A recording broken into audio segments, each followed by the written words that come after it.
Hey guys, Sam here, and welcome to another Pokemon Duel video. Again with my intros, I'm like, what do I say?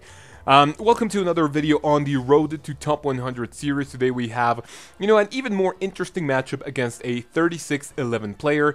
I think this is like around my elo. Yeah, I am, at this part of the video, I am 35-49, which is pretty good.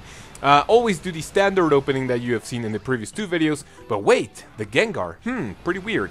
Now this is what you kind of want to do with this. He's going to go with the Gengarite, okay? He goes for my entry point, tries to attack the Koko, and if this is what happens, and if you have a Sableye, I do recommend you get the, the Sableye into your goal, because all the purple is going to be, kind of a saving grace against the Gengar. So, I kind of really like that matchup. Right here, I'm like, oh my god, what do I do? So, he goes for, the Tapu Koko, he goes for the double chance, kind of expecting to land a yellow into one of my Sableye's purple. And let's see, does he get it? Yeah! Oh my fucking god. He gets something even better, which is the, actual white into my yellow. So I'm like, whatever. I still have my Lunala. Do I want to attack? Not really. Let's just see if he wants to surround my Lunala with the Gengar. And, since it's about to wear off, I'm like, okay, so this is actually pretty bad for me. I'm like, okay, what do I do? I have two options. Attack with Lunala or double chance something that is on my PC. So I go for the double chance with my Sceptile because I kind of like that matchup a little bit better. And what happens is that I get super lucky here, get one Leaf Blade, and I'm like, okay, that's pretty much it. That's completely fine. Awesome. Okay, so right now that we have survived the Koko Mega Gengar Rush, we are completely good to go. I go for the Sceptile with that, maybe not move, but, to go a little bit on the defensive. I don't really remember why I did that movement instead of going for... for the, what do you call that? The, for the entry space.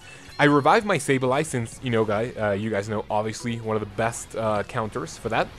And just like we saw in the previous video, if this happens, you want to go on the, a little bit of an initiative and, don't allow the Zapdos or Lunala, whatever, to jump over the other figure and go for the advantage. You do not want that.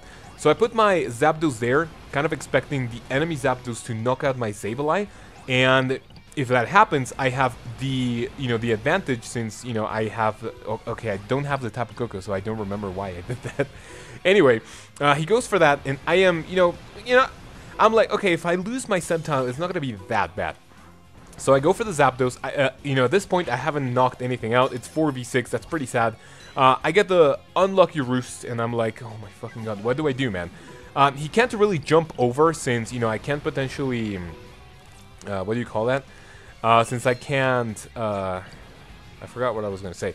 Oh yeah, since the Sableye can't do that, I would potentially surround it, so that's completely fine. And, get the blue into that, and for some reason he just wants to... put the Gengar right there. That was kind of a good move. I, however, go on the, on the defensive, kind of side, whatever. Are we going to get our yellow?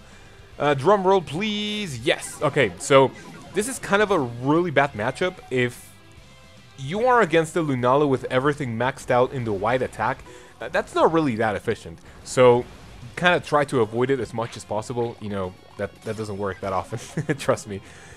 White into the blue, so that's like, whatever. I threaten the goal right here. He goes, and for some reason, goal blocks with the Combusken. I'm like, okay. Pretty weird. He already burned the goal block, which, is a super big advantage for me. I'm like, okay, what do I do? So I go for the Zapdos, kind of, I really want to threaten the Combusken with my Zapdos, because one, and by the way, I get so fucking unlucky here. Whatever, it happens every now and then, so that's fine. I take this opportunity to double chance the Sableye to kind of do something against the Combusken. I mean, if you confuse it or if you burn it, the thing becomes completely unusable, and if you land the 74, it's just going to counter it. However, yeah, didn't go according to plan. So now I am 3v6, I think. Yeah, 3v5 with an evolved Blaziken. And I'm like, what the fuck do I do? Always go for the entry point if you have a confused Lunala, whatever, because, you know, it's virtually fucking useless. So you don't really want that to go into a matchup against another figure, only if you want to cycle through your figures. Not really sure why he only went for that space. That was okay, I guess. He goes for that, and oh no! This is already looking pretty bad for me. I'm like, okay. What do I do? I can't go for the Blaziken, so I attack with my with my Sceptile, and I land the yellow into the purple. That is okay. This is already proving to be amazing. So what happens? He just stands there, attacks my Lunala, and what is gonna happen? Oh my god! I get super lucky once again. It's like, okay, awesome. If it happened, I still had my Zapdos on the bench, which you know, makes it pretty. What is the word I'm looking for? Which is makes it a pretty safe attack into the Sableye, so that's already pretty good. I decided to go on the offense here with my Blaziken. I'm not really sure why he did this, you know, kind of open the goal a little bit. So he goes for this move, which I also don't understand. I mean, that's a pretty difficult matchup. Land the Leaf Blade into the Nightshade. I'm like, okay, let's just go ahead and prioritize this. I put the Blaziken right there just so he has to cover with something. He decides to go for the Tapu Koko. I advance with my Zapdos, and I leave the Lunala on its own because I really like the matchup. Well, I mean, a confused Lunala to begin with is completely useless, but you know, my Lunala against his, then it's kind of a lost cause. So I just leave it there, no problem. I get pretty unlucky here. I'm like, oh my fucking god, what do I do? It looks like, you know, this is kind of a roller coaster of RNG, bad RNG for that matter. I go for the attack into this, I get super lucky, and you know, I kind of really want to move super fast, because if the Sableye gets to my Lunala, it's not going to be that great. So I go like, okay, what do I do? He goes on the, you know, on the defensive here, and I don't really want to do anything with a Lunala because it's basically a useless figure. You know, at this point, this match is 3v4, because, you know, that figure confused. It's yeah, it's pretty sad. I burned the Gengar, which is going to get rid of, you know, a pretty big chunk of blue. So I'm like, okay, this is pretty good. I'm not really sure why he's doing this with a Lunala, maybe just to buy some time, or, you know, whatever you want to call it. And here, you know, I start like a little, what do you call that? A little series of attacks with Sableye, just kind of hoping to get the yellow into either, you know, the purple or, you know, the miss. Get Contagious Terror, whatever, that's completely fine. And here, you know, again, just trying to buy some time. I go for the attack on the Blaziken. Not really that great of a move, but I just kind of want to get my Tapu Koko out of the field just to kind of threaten some surrounds, hopefully. But yeah, the Tapu Koko right here isn't really that, you know, useful. So yeah. Right now, let's see, what do I go for? I kind of want to bait the surround just so I can get another useful figure. I think right now, upcoming, I have... Okay, so I have the Zapdos. So that's great against Lunala, Gengar, Sableye, and to some extent, the Blaziken. So right now, the Zapdos is one of the best things that I can have on the board. Gengar becomes confused, can't actually do much with my Sableye, so yeah, I guess you can kind of see where this is going. Here, I just kind of, you know, attack once again to burn that one way to turn that I have on my Zapdos, so it can come on the field and, you know, you start threatening everything.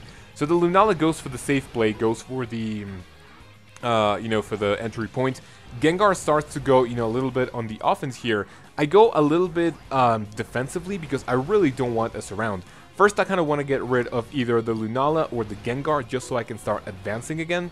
And I'm like, okay, so what happens? If I attack, this is pretty safe. I get the yellow into the purple. If I lost that matchup and he wanted to surround my Lunala, that would have been pretty smart because then you get rid of a basically useless figure. So I had to cover with my Gengar or whatever, but that would have still been like a, you know, kind of a bad move because it's still a 3v4. So I go for the attack on the Sableye, and what is going to happen? Peace! Yeah, pretty bad at first glance. However, if you have a paralyzed Sableye and the Blaziken, that is going to be an incredibly good matchup. So I paralyzed both of them, kind of expecting them to get a miss. At this point, he's just, you know, stalling for time to get the Gengar, you know, to do something, just so I screw up or do some other stupid shit. But I get a super lucky roll. And what he has to do right now is to land either the purple on my purple or white, or his white into my yellow or white. I, however, get the roost, and that is going to be game one of the, I guess, better matchups that I had, you know, this month. So that's pretty good. So good game, DJ. Pretty fun. Do I BM right here? Yeah, I think I do. I do this every now and then, so yeah. Anyway, hopefully you guys enjoyed this video. Tomorrow, the grand finale against one of the hardest, you know, players I've ever faced. Thank you guys for watching. We'll see you then.